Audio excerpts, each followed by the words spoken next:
На този ден природата отваря вратите си. Вратите към невидимото. Това е Еньовден. Празникът на билките, на гората, на светлината и тайната, която расте в корена, в листото и в аромата.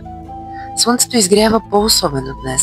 Златно, живо, почти вълшебно.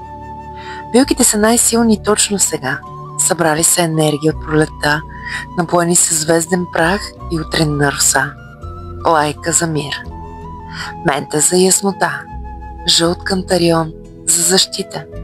Лавандула, ароматът на покоя. Всяка билка е древна, пази знание, не просто лекува, тя свързва с природата, с душата, с онова, което не се вижда, а само се усеща.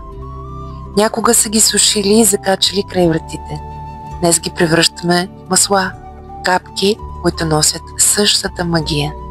Етеричното масло е душата на билката, уловена, концентрирана и вечна. В една капка има цяла поляна, във всяко вдишване, връщане към себе си.